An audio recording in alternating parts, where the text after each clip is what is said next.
Good morning and welcome to your teacher's early wake-up call. Well, I don't know, it's almost 7:15, so I don't know if that counts as early. But you're probably watching this at maybe like 10:45 a.m. or p.m., so good morning wherever you are right now. So this morning I'm going to talk about end of term. So I don't know about you, but in my neck of the woods, it's already almost end of term. Now I know in some school boards or school districts, it works a bit differently, but here we have 3 terms, and we basically determined that term 1 in our school was ending October 31st, Halloween. I know, very ominous. But it's, for a lot of teachers, it's very stressful.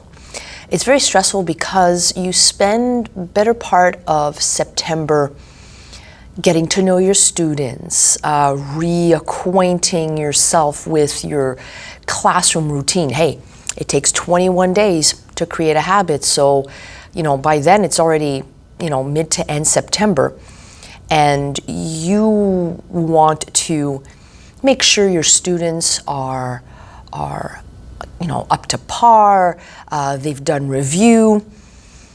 So in some cases, some teachers may not have accumulated grades in order to properly evaluate a student or their students at the end of October. Now, I can tell you what I do.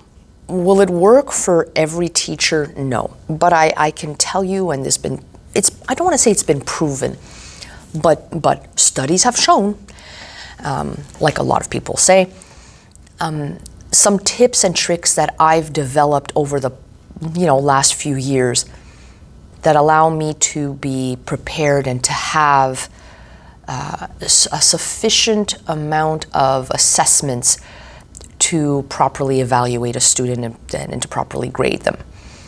Now, I know there are schools of thought that propose that we don't grade or put a number on the student. And I agree. It's very stressful. It's very anxiety-inducing for many students, that number. I had a conversation yesterday with a student who received a very respectable grade, a lovely 86, but because of the IB, it's not, I don't want to say it's a true 86, but we associate a percentage to the level of achievement, and it just happened that his level of achievement in a percentage value was worth an 86, and he wasn't happy with it. In my head, I'm going, dude, it's an 86. That's phenomenal. And I think we've put a lot of pressure. So I understand and I support the idea of not giving grades. But until we have other mechanisms in the system or other structures in the system that require us to provide grades for our students, we kind of have to. We kind of have to. There's also the idea of exams, and I know for a fact that a lot of my colleagues in French and in other subjects are pushing, for tests this week and next week, and I know many students who are very unhappy with their workload over the next 2 weeks. So, what can one do? So the first thing that I do is that at the beginning of the year, I declare to my students, I count everything. And by everything, I mean everything.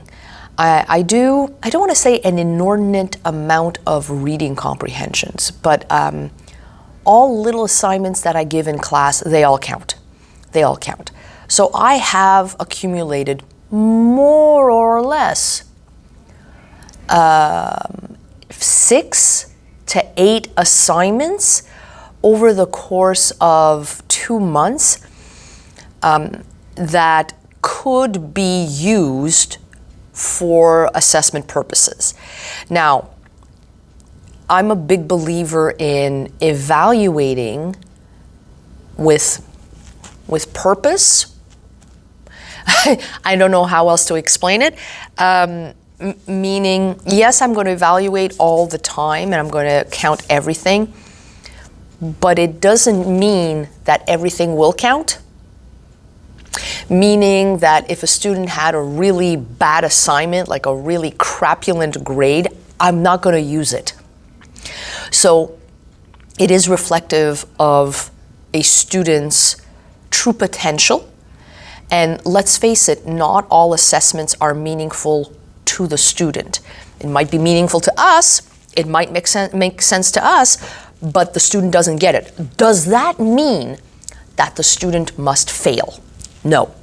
It just means that, with the proper guidance, you will reframe that assignment. You will take the time to talk about the assignment with the student so they can learn from it, but not be punished because of it.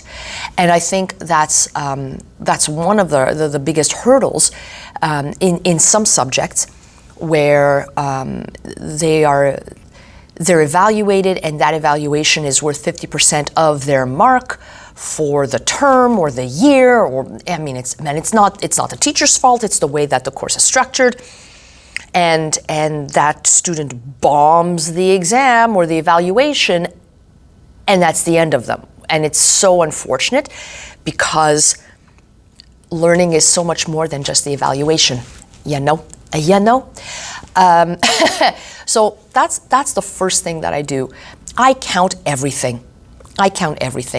And that way also the student gets to, I don't want to say pick and choose what they do, but if they know they're not feeling well, they don't have to stress about being able to complete the exam, the assessment, the test, the assignment.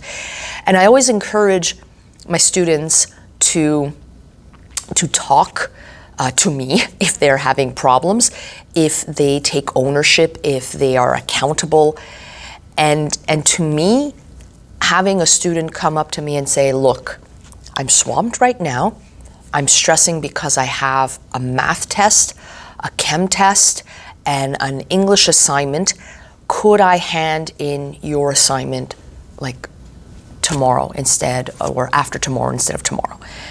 And I appreciate that candor and that honesty than a kid either not handing in at all without warning, or, forgive the expression, I'm not being monetized, so at this point I don't really care, half-assing it.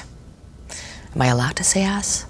If I remember the Vlogbrothers, it's okay if you're talking about an actual donkey and an actual animal. Shout out to the Vlogbrothers. So that's trick number one. Trick number two, I'm very selective about what I correct. So I talked about reading comprehensions. Now, if you're teaching a subject that has multiple competencies, like French, in some cases you have to evaluate all three competencies, and in the case of French second language in the province of Quebec, you have to evaluate reading, writing, and oral, basically interactions, discussions.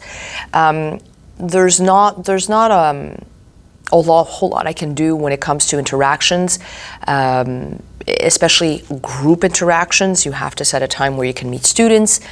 But for writing, now, if you're like me and you have 125 essays to correct, you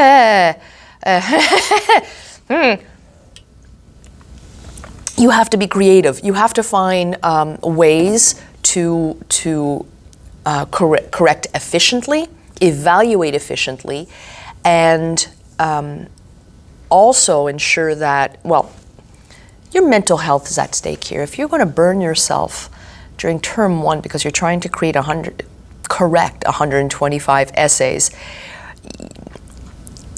I don't know how it'll be for the rest of the year. Now, there are circumstances where it will be necessary for me to correct 125 essays. But until that time, I can still correct 125 essays, but reduce or eliminate some of the stuff that I normally would be correcting. Give an assignment, correct just the vocabulary and the variety of vocabulary, or correct just the agreements in the noun and the verb, l'accord du GN, l'accord du GV, or just correct the structure. Just correct the structure, the use of link words. You have to be a bit more selective and pick and choose what you're going to focus on. Let the students know in this little essay, this mini essay, and also, who says you have to make them write 300 words or 400 words? For French second language enriched, they have to write 400 words. I don't have the time in a week to correct that many essays. And that many words. I can't. But if I tell them, I want you to write 150 words, write 150 words, and that's what I'm going to correct, that's okay. It's not insurmountable for the student. That's number one. It's a task that can easily be done in one period, 150-minute period. Now, if you have longer classes, sure. You can go for broke and make them write more, but 150, 175, and let's face it, some kids, they will come up to you and they'll give you that look, Madame, est-ce que c'est correct si j'ai écrit 280 mots? And I look at them and I always give that reaction. What? Tu penses que j'ai pas de vie? So, I play along with it, but there will always be students who will want to write more, and they will write more. But for those who don't like writing, 150 is doable. So it's motivating for them. Evaluation becomes something that they can control because it's not something insurmountable. And if they know that they only have to focus on one aspect, and you're only evaluating that aspect, and studies have shown. to bring back what I said at the beginning, studies have shown that if you make the goal a bit more attainable for students, it is more motivating for them, and it doesn't seem like it's such a task that they cannot complete it. So those are the two tips, the two tricks that I use to survive my end of term. And ensure that I'm not spending every single waking moment of my day and evenings correcting, that I'm actually thinking about my own mental health and my well-being, but also my students' well-being. Because, if you pummel them constantly with assessments and evaluations, and especially, larger assessments that will make or break their term, I think it's disheartening, it's discouraging, and it's not very motivating. But that's just my 2 cents. So on that lovely note, apparently they're calling for 22 degrees today in my neck of the woods. I don't know what's going to be in your area where you're going to be watching me, but I hope you have a fantastic day.